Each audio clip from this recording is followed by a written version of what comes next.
हैं। पिछले 24 घंटे जम्मू कश्मीर में कोरोना के लिहाज से एक बार फिर रिकॉर्ड सतह पर ले गए हैं। 5000 से ज्यादा केसेस, दूसरी बार ऐसा हुआ जो रिकॉर्ड केसेस सामने आए, और साथ ही ये भी कि 50 मजीद मरीजों की कोविड-19 की वजह से मौत के साथ जो आदादोशुमार यूटी के अंदर पहुंचे हैं वो 2612 तक 2600 से तजावुज कर गए हैं। लेकिन कोरोना मुतासरीन की सेहतियाबी की जो मजमूई शरह जम्मू कश्मीर के अंदर है वो अच्छी है। ये एक पॉजिटिव खबर जरूर है, जहां पर अब तक तादाद शायद पहले के मुकाबले ये थोड़ी सी बड़ी है। 5000 से ज्यादा यानी 5443 नए केसेस जो रिपोर्ट हुए हैं। जम्मू के अंदर ज्यादा अमवात हुई हैं, 29 लोगों की जान गई है। पिछले 24 घंटों में 21 मरीजों की मौत हुई है कश्मीर सूबे के अंदर। इसी तरीके से जम्मू कश्मीर में जो कोरोना मुतासरीन की जो सेहतियाबी की शरह है उसमें इजाफा हुआ है। किश्तवाड़ 95% के साथ सरे फहरिस्त है, और कुलगाम में सबसे कम 63% शरह सेहतियाबी इस वक्त दर्ज की गई है यूनियन टेरिटरी के अंदर। कुल मिलाकर तमाम अजला को आप देखेंगे तो 79.2%, 79.2% तक ये तादाद बनती है। और अब तक मुख्तलिफ अजला में जहां पर अफवात भी हुई हैं, सबसे ज्यादा केसेस भी आए हैं, इन सब के बीच में चिनाब खित्ता जिस वक्त सर फहरिस्त है, जहां पर जो परसेंटेज है रेशो थोड़ी सी ऊपर गई है, जो लोग अब तक कोविड से निजात पा चुके हैं। ये एक पॉजिटिव डेवलपमेंट है सारे के बीच में। लेकिन ओवरऑल जहां पर दोनों सूबों के हम आपके सामने तफसीलात रख रहे हैं, तो कश्मीर के अंदर 3500 से ज्यादा, एक बार फिर ये तीसरा दिन था जब 3000 प्लस केसेस कश्मीर वादी के अंदर रिपोर्ट हुए हैं। 21 मजीद अमवात पिछले 24 घंटों के दौरान रिपोर्ट हुई है। इन सब के बीच में दूसरी तरफ जम्मू के अंदर जहां पर कुल मिलाकर 29 लोगों की बल्कि मौत हुई है, और केसेस भी यहां पर 1600 के पार पहली बार पहुंचे, यानी 1500 प्लस केसेस जम्मू सूबे के अंदर पहली बार सामने आए हैं। कोविड की सूरत हाल के बीच मुख्तलिफ अजला में लॉकडाउन, और कुछ इलाकों के अंदर कुछ अजला में आज शाम 7 बजे से कर्फ्यू में तोसी भी की जा सकती है, लॉकडाउन बढ़ाया जा सकता है, क्योंकि मुख्तलिफ डिस्ट्रिक्ट हैं जहां पर शाम 7 बजे जो सरकारी अहकामात थे उनके मुताबिक लॉकडाउन खत्म होगा, तो उसमें तोसी की जाएगी हालात को मद्देनजर रखते हुए। दूसरी बात यह कि पिछले 24 घंटे भी थोड़े से खामोशी के साथ गुजरे हैं, क्योंकि जुमअतुल विदा की तकरीबात जो बड़े पैमाने पर हजारों लोग मसाजिद में ईदगाहों की तरफ रुख करते थे वो नजर नहीं आया। पिछले साल की तरह ये दिन भी खामोशी के साथ गुजरा। और अच्छी बात ये कि मकामी सतह पर इंतजामिया को भरपूर ताउन कमेटियों की तरफ से, मसाजिद कमेटियां हो या फिर उलमा इकराम हो उनकी तरफ से, और आम लोगों की तरफ से, बशमूल ताजिरों की तरफ से दिया गया है। जनाब, वायरस तेजी के साथ फैल रहा है, लोग घरों नहीं रहे, अस्पताल मरीजों से भर चुके हैं। अपने अहले अयाल के लिए मुसीबत ना बने, डॉक्टरों यानी माहिरीन की तरफ से लगातार इस बात को कहा जा रहा है। तो ये बड़ी इंपॉर्टेंट बात है जी। दूसरी बड़ी बात कि अब एडमिनिस्ट्रेटिव पार्ट पर क्या कुछ किया जा रहा है, ये भी एक बड़ी बात है, क्योंकि जब हम केसेस की बात करते हैं तो जम्मू के अंदर भी केसेस सामने आ रहे हैं, कश्मीर के अंदर भी केसेस सामने आ रहे हैं, और ये बढ़ते केसेस जो हैं एक नया ट्रेंड भी सेट कर रहे हैं, और उसके साथ साथ परेशानियों में दस्तक भी दे रहे हैं। और यही वजह है कि नए बेड्स को जो है वो लगाया जा रहा है, ऑक्सीजन का एहतमाम किया जा रहा है, ताकि अगर सूरत हाल और ज्यादा खराब होती है तो उस पर किस तरीके से काबू किया जाए। हमारे साथ हमारे दोनों नुमाइंदे ज्वाइन कर चुके हैं, जम्मू और श्रीनगर। जम्मू से अनिल हमारे साथ है, और श्रीनगर से हमारे साथ सईद तजम्मुल भी है। सबसे पहले अनिल, आपके पास आ रहे हैं। 3575 पॉजिटिव केसेस भी सामने आए हैं हमारे पास। कुल मिलाकर 5000 से ज्यादा केस हमारे पास है। लेकिन जब हम जम्मू और श्रीनगर को बाइफरकेट करके देखते हैं तो पता लगता है कि दोनों जगहों पर सूरत हाल जो है वो बेहतर नहीं है और अलग अलग ही दिख रही है। जम्मू ओवरऑल किस तरीके की सिचुएशन है, और लगातार जो तस्वीरें पिछले दिनों आ रही थी कि अब अंदर जगह नहीं है तो ग्राउंड के अंदर ऑक्सीजन सिलेंडर लेकर खड़े हैं लोग, क्या कुछ अभी की सिचुएशन है? क्योंकि माना जा रहा है कि लेफ्टिनेंट गवर्नर और एडमिनिस्ट्रेटिव पार्ट पर लोग जो है वो हंगामी बुनियादों पर काम भी कर रहे हैं। जी, साफ तौर पर जी मैं जाहिर जरूर करना चाहूंगा कि पिछले दिनों चैनल पर जो खबर चलने के बाद कल माननीय उपराज्यपाल जी का दौरा और तमाम एडमिनिस्ट्रेटर उनके साथ वहां पर मौजूद थे, मगर उसके बावजूद भी वहां पर उसके बाद भी सूरत हाल वैसा का वैसा ही देखने को मिला है। मगर जब वहां पर पहुंचे तो बड़ी व्यवस्था के साथ डॉक्टर्स, तमाम स्टाफ जितना भी था उनको व्यवस्था के लिए लगा दिया गया था। और वहां पर जब माननीय उपराज्यपाल सरप्राइज विजिट करने के लिए वहां पर पहुंचे तो व्यवस्था बड़ी अच्छी रखी गई थी, मगर उनके जाने के बाद वैसी की वैसी व्यवस्था जो है एक बार शाम को फिर से वैसी देखने को मिली है। और दिन ब दिन हालत जो है जम्मू कश्मीर के अंदर, शासित प्रदेश के अंदर जो है, खासकर जम्मू बात करूंगा, जम्मू सूबे की बात करूं तो जम्मू सूबे के अंदर जो है हालत दिन ब दिन बदतर होते हुए नजर आ रहे हैं। और कल के आंकड़ों की बात करें तो 5000 से अधिक का आंकड़ा जो है जम्मू कश्मीर के अंदर, शासित प्रदेश के अंदर जो है देखने को मिला है। एक चीज और भी बताइएगा, जम्मू प्रोविंस के अंदर बड़े अस्पतालों में जहां पर कल से कहा गया कि बेड्स कैपेसिटी भी बढ़ाई गई है, 177 प्लस बेड्स बताए गए, सीडी हॉस्पिटल या जीएमसी के जो एसोसिएटेड हॉस्पिटल्स हैं वहां बढ़ाए जाएंगे, तो क्या काम शुरू हुआ है या फिर अभी सिर्फ इंतजामिया ने जो कहा है, प्रशासन जो कह रहा है उस पर काम होना अभी बाकी है? जी आसिफ जी, इस पे अभी काम होना बाकी है और लगातार अगर हम बात करें तो इस तरह की रिपोर्ट्स ग्राउंड रियलिटी की अगर हम बात करें तो ऐसा देखने को नहीं मिलता है। सिर्फ ये कागजी कार्रवाई में अभी तक देखने को मिल रहा है। मगर कल शाम होते होते जिस तरह से मैं आपको बताने की कोशिश कर रहा हूं, जब माननीय उपराज्यपाल जी का साहब वहां पर दौरा हुआ, सीडी हॉस्पिटल हो, जम्मू जीएमसी हो, चाहे वो एमसीएच हॉस्पिटल हो, तो वहां पर दौरा होने के बाद व्यवस्था तो देखने को मिली,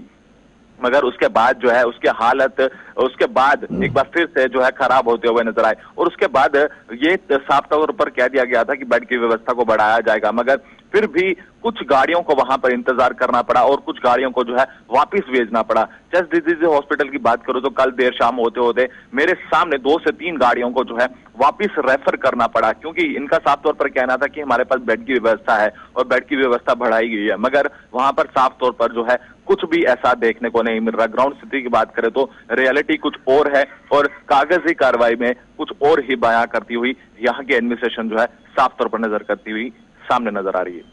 चलिए अनिल, हमारे साथ बने रहिए। हमारे साथ श्रीनगर से भी हमारे साथी सईद तजम्मुल इस्लाम है। सईद तजम्मुल, कल से अभी तक हम देख रहे थे बहुत सारी जगहों पर इंतजामिया को लोगों का ताउन भी मिला, जो सरकारी अहकामात थे उस पर अमल दरामद हो सका है, लेकिन आज शाम से मजीद शायद लॉकडाउन में तोसी हो सकती है मुख्तलिफ अजला में। क्या कुछ इस हवाले से रिपोर्ट्स हैं और क्या सिचुएशन ऐसी है कि थोड़ी सी बंदिशों को कम किया जाए?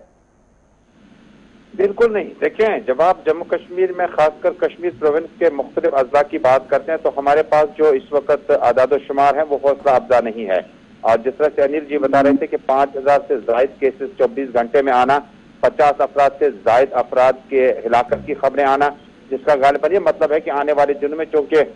बीती रात में जब यौमुल कुद्स की बात करें, जमातुल विदा की बात करें, तो तकरीबन इन इज्तिमात पर मुकम्मल तौर पर पाबंदी आयद कर दी गई थी। हालांकि प्रशासन ने इस पर ज्यादा जोर नहीं दिया, लेकिन उलमा खतीब हजरात ने खुद फैसला किया और कल उन्होंने किसी भी तरह का जुलूस बरामद करने की या बड़े रूपरवर इज्तिमात को मुनक्किद कराने का कोई भी प्लान तरतीब नहीं दिया। यानी अब शब कदर आया चाहती है, उसके बाद ईद उल फितर ज्यादा दूर नहीं है। लिहाजा अगर आखिरी स्टेज पर हम इस सारी मेहनत मशक्कत को देखें, रोजों की हालत में, फाकों की हालत में, बड़े मुश्किल हालात में हमने ये महीना गुजारा लॉकडाउन में और बड़े मुश्किल से स्ट्रीट वेंडर्स और बाकी तबके जो समाज के कमजोर तबके हैं उन्हें बड़ी मुश्किल घड़ी पेश आई। लेकिन उसके बाद ये जो अगला हफ्ता होगा, जो फीडबैक एडमिनिस्ट्रेशन और पुलिस को गया है उसमें यही है कि ये जो हफ्ता इसको स्ट्रिक्ट हमें लॉकडाउन के तौर पर रखना होगा, ताकि खुदा न खासा ऐसा न हो कि हम भीड़ भाड़ दोबारा जमा करें और उसके मनफी नताइज बरामद होंगे। जिस वक्त आप जिला एडमिनिस्ट्रेशन की बात करते हैं तो एडीसी लेवल पर कमेटियां तश्कील दी गई हैं जो फीडबैक सिविल सोसाइटी के साथ और सीधा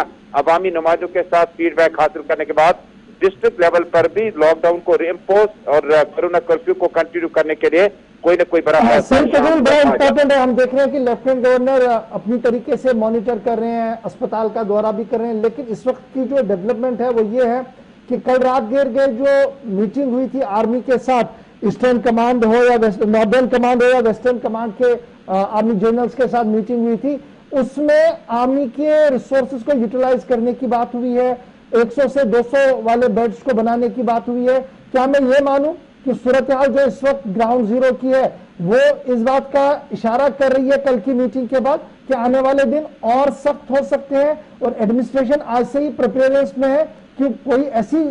परेशानी ना हो कि पेशेंट आए और उसके पास बेड ना हो, क्योंकि कल ये 200 वाला मामला जो है उससे पहले डीआरडीओ का आना, तो ये साफ बता रहा है कि आने वाले दिनों में कुछ कहीं और की ओर भी जाया जा सकता है, क्योंकि दिल्ली में भी पैनिक बटन दब चुका है जम्मू कश्मीर के हवाले से। देखिए इशफाक साहब, जब आप आर्मी के इस सोर्सेज का यूटिलाइजेशन की बात करते हैं तो पहले ही सियासी माहिरीन मनाते हैं कि ये वेव था, अब ये सुनामी में तब्दील हो चुका है। और जिस वक्त आपने प्रोग्राम के इब्तिदा में ही कहा था कि मेडिकल ओपिनियन डॉक्टरों का कहना है कि ज्यादा वक्त घरों में गुजारे, मुश्किल घड़ियों से लड़ा जा सकता है, लेकिन बाहर आकर आप बड़ी परेशानी में पड़ सकते हैं। लेफ्टिनेंट गवर्नर मनोज सिन्हा के साथ साथ नॉर्दर्न कमांडर और आर्मी के सीनियर कमांडर्स की जो मीटिंग हुई उसमें साफ तौर पर मदद की पुकार और साथ ही साथ इस नाजुक मरहले पर जम्मू कश्मीर के, हम खासकर जम्मू कश्मीर के सूबों की बात करें, यूनाइटेड होने का बड़ा अहम वक्त है। क्योंकि जब आप आर्मी की सर्विस को यूटिलाइज करते हैं, पुलिस के सोर्सेज को यूटिलाइज करते हैं, और हमारे पास जो कमजोर इंफ्रास्ट्रक्चर है, और आपने जिस तरह से कहा कि आने वाले दिनों में अगर ऐसा ना हो कि हमारे पास मरीजों के लिए या बड़े तादाद में जो लोग उनके साथ जाते हैं, अगर इंफ्रास्ट्रक्चर हमारे पास मौजूद ना हो तो शायद इस घड़ी को हम बड़ी मुश्किल तरीके से भी निकाल नहीं पाएंगे। आर्मी के साथ साथ पुलिस और जितने भी हमारे पास बैरक फोर्स के जो यूटिलाइजेशन सेंटर्स है उनका इस्तेमाल किया जा सकता है। और ये वक्त जो है, ये वक्त सिर्फ बैरक फोर्स या किसी फोर्स के नजरिए से देखने के नहीं है, जो लेफ्टिनेंट गवर्नर मनोज सिन्हा ने बाकायदा अपनी मीटिंग में कहा है। ये वक्त है इकट्ठा होने का और एक दूसरे का का एक दूसरे की। तो अनिल फटाफट से ये बताइएगा, जब मैं जम्मू कश्मीर की बात कर रहा हूं तो हमारे एंटायर यूनियन टेरिटरी के अंदर एक अच्छी खासी तादाद वो भी है जो दिन में कमाते हैं, शाम को खाते हैं, और पिछले 2 महीने से जो सूरत हाल है उसमें काफी मुश्किलें उन्हें हो रही हैं। पुलिस बाहर आने नहीं देती है और कोरोना के डर से वो मार्केट जा नहीं पाते हैं। तो ये जो अब एक और सोशल रेस्पॉन्सिबिलिटी बनी है, इसमें किस तरीके का माहौल जम्मू के अंदर है? क्या सिविल और सोशल रिलीजियस ऑर्गेनाइजेशंस कुछ कर पा रही है मदद किसी का? जी, अभी साफ तौर पर ऐसी मदद जो है देखने को नहीं मिल रही है, मगर कुछ ऐसे एनजीओ जो हैं शुरुआत करना यहाँ पर शुरू कर चुके हैं और आम तबके की बात कर रहे हैं। जिस तरह से साफ तौर पर आपने भी जाहिर किया है कि आम तबका जो है सुबह निकलता है और दिन दिहाड़ी लगा के जो है शाम के वक्त जो है 2 वक्त की रोटी खाता है, मगर वहीं पर बात करें तो ऐसा कुछ भी अभी देखने को नहीं मिला। और कुछ एनजीओ जो है अभी जो अपना हाथ आगे बढ़ाने के लिए जो है वो शुरू हो चुकी हैं और उन आम तबकों के लिए जो है मदद करती हुई, कुछ आम तबकों को जो है मदद करती हुई नजर आ रही है। मगर प्रशासन की बात करें तो प्रशासन जो है दिन ब दिन जो है नाकाम होती हुई नजर आ रही है। और इस चीज में तजम्मुल फटाफट से ईद उल फितर की आमद है और ईद उल फितर से कबल एक अच्छी खासी तादाद ऐसे लोगों की है कश्मीर के अंदर भी जो दिन में कमाते थे, शाम को खाते थे, रेडी चलाकर अपना गुजर बसर करते थे, गाड़ियां चलाकर डिस्ट्रिक्ट गाड़ी चलाकर या नेशनल हाईवे पे चलकर वो काम अपना करते थे। ट्रांसपोर्टर हो या ट्रांसपोर्ट इंडस्ट्री के साथ वाबस्ता लोग हो, ताजिर हो जिनकी दुकानें अब बहुत मुश्किल से खुल पा रही है, तो क्या सिस्टम है? क्या सरकार की तरफ से कोई हेल्पिंग हैंड या कोई और इदारे कोई मुतहरिक आपको नजर आए इस सिलसिले में? इशफाक साहब, दिल्ली में अरविंद केजरीवाल सरकार ने ऑटो रिक्शा यानी सीवियर्स और शॉपकीपर जो वेंडर्स वगैरह हैं उनके लिए पैकेज, माली पैकेज का ऐलान किया था, लेकिन उसके बाद श्रीनगर में अभी तक जो ऑटो रिक्शा डीलर्स एसोसिएशन हैं या जो रोड ट्रांसपोर्ट एसोसिएशन हैं, अभी तक स्ट्रीट वेंडर्स या संडे मार्केट लगती थी या लाल चौक की अकब में आपको बड़ी जोशो खरोश दिखती थी इन नुक्कड़ों पर, गली कोचों पर, वो खाली खाली पड़ा है। लेकिन सरकार ने अभी तक उनके लिए कोई बड़ी माली पैकेज का ऐलान भी नहीं किया। लेकिन ट्रेडर्स फेडरेशन के साथ साथ मुख्तलिफ तजारती अंजुमनों ने लेफ्टिनेंट गवर्नर मनोज सिन्हा से अपील की है कि इस महामारी में स्ट्रीट वेंडर्स के साथ साथ जिस तरह से आपने तज़किरा किया 12 जो दिन में कमाते हैं शाम को खाते हैं, उनके लिए किसी माली पैकेज का ऐलान किया जाए या माहाना तौर पर उनके लिए 4 से 5 हजार रुपया उनके अकाउंट में अगर चला जाता तो इस लॉकडाउन का और शटडाउन का, कोरोना कर्फ्यू का जो इम्पैक्ट है इसको और पीसफुली आगे लिया जा सकता था। बहुत बहुत शुक्रिया आप दोनों का हमारे साथ रहने के लिए। जम्मू और श्रीनगर से तफसीलात फराहम